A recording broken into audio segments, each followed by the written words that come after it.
What's going on? It's Justeeni here. Today, I've got some Polysseum footage. I know I play Polysseum still. Yeah, this was my first tournament I've done in a little bit ever since the Zavasi Championship. But yeah, it's Oumaji. It's on Small Drylands. It's against Tog, who I think is relatively new to Polysseum, but I do know, I think he's one of the guys that watches a lot of Tulpe streams. I think I know him from that.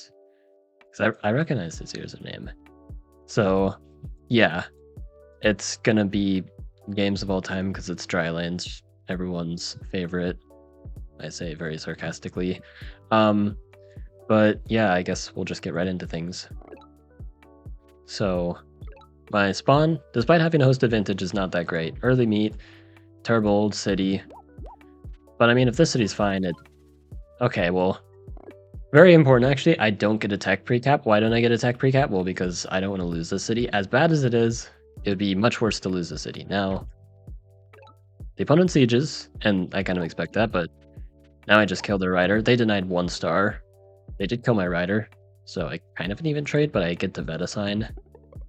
If they just didn't siege, it would have been better, but I'm not sure if they were score counting and knew that I had the unsiege. Now I'm just making units. I do get a ruin, which is really nice here. And I make a rider like this. Why am I making units when they have a city here and they could have a rider of their own? Well, because I know there's a few possible things. Either they have vision, and they had vision when my rider was here, and they decided to not train a rider because scary rider, or they don't have vision at all. In either case, it's fine for me to train a rider. They're not training a rider because, yeah, why would they? It's just going to get hit, and then I can retreat my rider like here. They're not going to like reach and counterattack.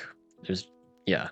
So I know that they're not training riders. I kind of just have priority here. I had riders first, and I'm just going to keep taking advantage of that. They cannot train riders here.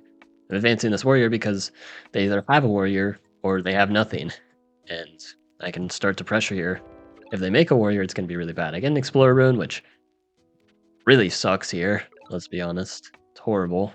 So the only thing going well for me with the spawner is a couple things. My density is good, although I got invaded a little bit, and I have host advantage. That's really it. Beyond that, okay, never mind. Now we have another thing going for me. I get a vet sword. They have a level 3 city, by the way. I'm sieging it, which is nice, but they have that. I'm expecting that on siege, but injure a rider, force the defense and deny income. Nothing wrong with that. Then I get an explorer here. Really solid explorer, actually. Gives me all the information I needed. Oh my goodness, look at how greedy this opponent is. Like, I was kind of being really reserved on defense here, but they're not even trying to pressure. They are saying, I'm going to greed. I'm going to greed here. Your economy sucks. I'm going to greed. You can't do anything about it. And I didn't have vision, so they were kind of right, but they can't pressure me. And now I know that, so now I'm going to start pressuring them, but I'm just 1 turn too late. Now they have a giant. Turn 8. I have no way to answer a giant here. And they're getting another giant, by the way. This is a level 3 city, so they placed their Park of Fortune and then 2 farms. That's 2 giants on turn 9 that I have to deal with, which I'm kind of already knowing by turn 8, of course, but yeah. So I get another explorer, get more info, hoping to get the lighthouse, but I don't. I see this village. I can win it easily because, oh my goodness, they just haven't been training any units. They greeded hard for this giant and farms. And they have to spend 10 more stars here. If we look at their economy, we can actually see now. They've got 3 star per turn here, plus another 3, so that's 6. They got 2 explorers, plus their capital, which I think makes 7 star per turn. Yeah, so they have to spend almost their entire economy just to get this. And you can only assume that they spent all of their economy for this. Otherwise, they would have trained units, 100%. So they're very light on stars despite this. And they get the warrior here, and that's it. That is it. So they have 2 giants, but they're weak? How does that even work? I mean, I have a city advantage, but is that even going to last? Well, I'm about to take this. But yeah, despite my really, really economically slow start, I get to explore here, get that lighthouse. I just need 1 more here, And one here, potentially. Explorer, unfortunately, does not go there, which is a little sad. I siege like this, leaving my 2 out of 3 to get the ruin or pressure. Probably get the ruin, but I wanted my rider with no kills to be the one taking all the damage. Get another kill there. And I'm sending my warrior here just to pressure cap, force a response. Ideally a warrior. I don't want them trading riders to support the giants. That's exactly what happens. Again, explorer here. And if it reaches this lighthouse, I get Eye of God. Then that allows me to get a giant on my capital, Park of Fortune here. It's a giant there, and I'm just completely winning. However,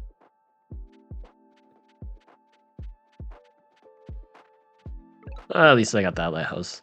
But yeah, this was not guaranteed. I knew it wasn't guaranteed, but I decided there's a couple reasons why I'm taking this risk. So, first off, say I just don't do this at all and they take it, well then they can upgrade and they can either have a shot at getting this lighthouse now. I mean, they have likely 3 out of 4 lighthouses, so they can get an explorer of their own, and if they don't want to do that, they can get a workshop and actually get more eco. Now, yeah, and they already have farming and all that, so giving them 5 stars effectively doesn't matter a whole lot compared to denying 1 star per turn. And also, I have a chance at it. It's pretty decent. I'm pretty sure if the explorer just moved 1 tile forward, then it would be close enough, because it's 1, 2, 3, 4, 5. I think that's close enough. Either that or like it has to go 2 tiles forward, which is not actually that unlikely. So it's totally worth the gamble here. It just does not pay off. But in this position, as crazy as it sounds, I am completely winning. This Vet Sword is actually super good. And even though I have no chance in the world of unsieging this, where's their support? They're not like gonna pressure my cap or anything. I get a star ruin and another ruin because, well, the opponent didn't do anything. They let me have 3 ruins. Here's another. They had 1 ruin, and I'm gonna be able to get 3 or 4. I get strategy, which seems pretty bad here, but it's got a few uses here. Slam down a city wall defender. They are not breaking through this ever. Like 0% chance. Even if they had roads and whatnot, it's just not happening. And they're going to try and defend, but they're already too light on units. It's kind of too late. They get a giant. So now they have 3 giants to my 0. I siege here, continuing to cripple their economy, because even though their cities are high level, that doesn't matter if they're being sieged over and over again. And they get a nice kill there. You know, they did smartly deny me the lighthouse, which was, yeah, very good on them. Now I get roads. I was also considering Diplo, which maybe was better. The reason why I ultimately went with roads, there's a few reasons, mostly to be able to pressure and siege immediately, and also I can get some giants going. With Diplo, I have a really safe cloak spot here, which is pretty much guaranteed to just cause havoc and probably win the game on the spot. But it's a little risky if I start losing some cities or they get knights or something, which might be affordable for them. Suddenly things get really complicated, and I'm deciding no complications. We're gonna simply just convert the win here. Do a really cool sequence here, get the Vet Rider. Unless they can push a giant, they cannot unsiege this. And I even blocked the fruit here. I should have blocked the farm as well, but I'm stupid. But unless they have a monument, they do not unsiege here. If I blocked the farm, it would be they don't have an unsiege period. Hopefully I don't do anything Gate of Power here. They wall. And we're fine. I mean, I don't have my Gate of Power either, and I probably killed more of their units, so I guess it's not a surprise that they don't have it still. But it was an unnecessary risk, not blocking the farm. Now I just pressure even more, taking out even more units, running my defenders up, and now it's a 7-3. And again, despite the fact that I have 0 giants to their 3, what have these giants done? Taken 1 city? That's it. I mean, they've played some defense. You know, like, all these giants have done is just delay the inevitable, like... And they're too slow, too bulky to really get anything done. They get a nice Vet Rider siege. But again, where's the units? They have to defend with the giant now. And this is just, it's just terrible for them. Now I'm going to siege with the defender. And I'm going to unsiege just fine. And then I can siege the capital. Or better yet, I can get Eye of God. Which I do think is better here. Especially considering this rider will be nice and safe. They have to kill this one. Except actually this is a veteran, so they can't even do that. But yeah. I actually don't promote here, and there is a reason why. It looks really weird. But, so they can kill this. I'm expecting them to siege, though. Because, well, they need support with this giant. They need this rider to help siege with the defender. So I'm thinking, I can just get away with this. You know, slide this under their nose. If they kill this, that means they don't siege. So it's not like this is just a complete bluff, and if they notice it, then I'm screwed, and yeah, like, I still get value if they kill this. It's just kind of a dilemma for them. Now, they can pop the giant there. 4 giants to my 2 now, because I got 2 giants, but still kind of crazy. Now, though, I'm just sieging the capital, and this is completely unbreakable. And despite their super unit advantage, it meant virtually nothing here, as I just walked around them, you know, pretending they didn't even exist. So, really crazy game 1, horrible looking start, turned into just pure domination by the end, but this is the best 2 out of 3, as you know, so I'll go ahead and cut to the next match. Alright, so this time we have a pretty interesting spawn. Lots of resources, but I'm not hosting. Opponent does not have a lighthouse spawn, so what do I do here? I go in the corner. And so, why am I doing this? This seems a little weird.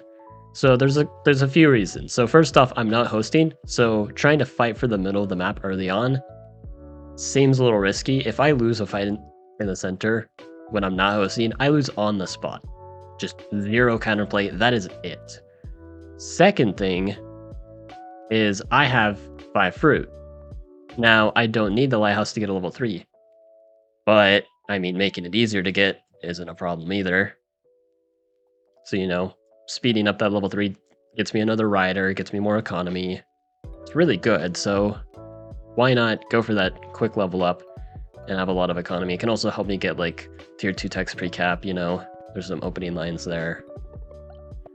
So, yeah, I go with this, like, more passive start. I get an Explorer rune, which is actually really nice here. There are a lot of better runes, of course, but an Explorer rune is definitely nothing to complain about. I missed Lighthouse, sadly, which would have been even better. They captured this immediately. I assume they were score counting, so they knew they could get away with this. Or they just didn't know where I was. Or a combination of factors. But you can kind of see this Lighthouse spawn coming into play. Or I can actually get roads now. Unfortunately, I was hoping I could walk my rider here. And that's why I moved here. Because the rider's, I think it's right here. Yeah, if we look at the replay, we select the rider. Yeah, it goes there. So, really unfortunate, because this road play was costly. It means I can't train a rider this turn. And now I lose this rider outright because of that mountain there. Luckily, they returned the favor. But, kind of like last time, well, it's not looking too good. I have this level 3 city, but this city sucks. There's mountains in the way. Am I even guaranteed this city? And if I get it, that's only 3 cities and 3 ruins. I got a ruin earlier. And I mean, that's a slight ruin advantage, but the opponent has the rest of the map, and they probably have had a lot of time to make units and really pressure me. They just moved back, though. They're not interested in attacking, which is fine by me. They're connecting, though. They already have roads. They go for this kill. This kill's not very good, though. I just trade and, you know, maneuver more to the north where I really need my units, so definitely a mistake on their part. I get the Explorer after moving to the ruin, of course, because why would I sequence things correctly here? And I see, well, they haven't claimed anything here. I'm kind of expecting maybe next turn they do this. They've been here for a while, so they have a lot of time to expand, and I'm trying to avoid interacting with them because I can't really afford to do that. But they just develop, they get a lighthouse, and nothing really happens. They get a free spirit ruin. Can this next one be good, though? Farming, oh my goodness. Farming is perfect here. So now I go for the connection, upgrade, get a workshop. It's a little passive, but I do need the eco right now.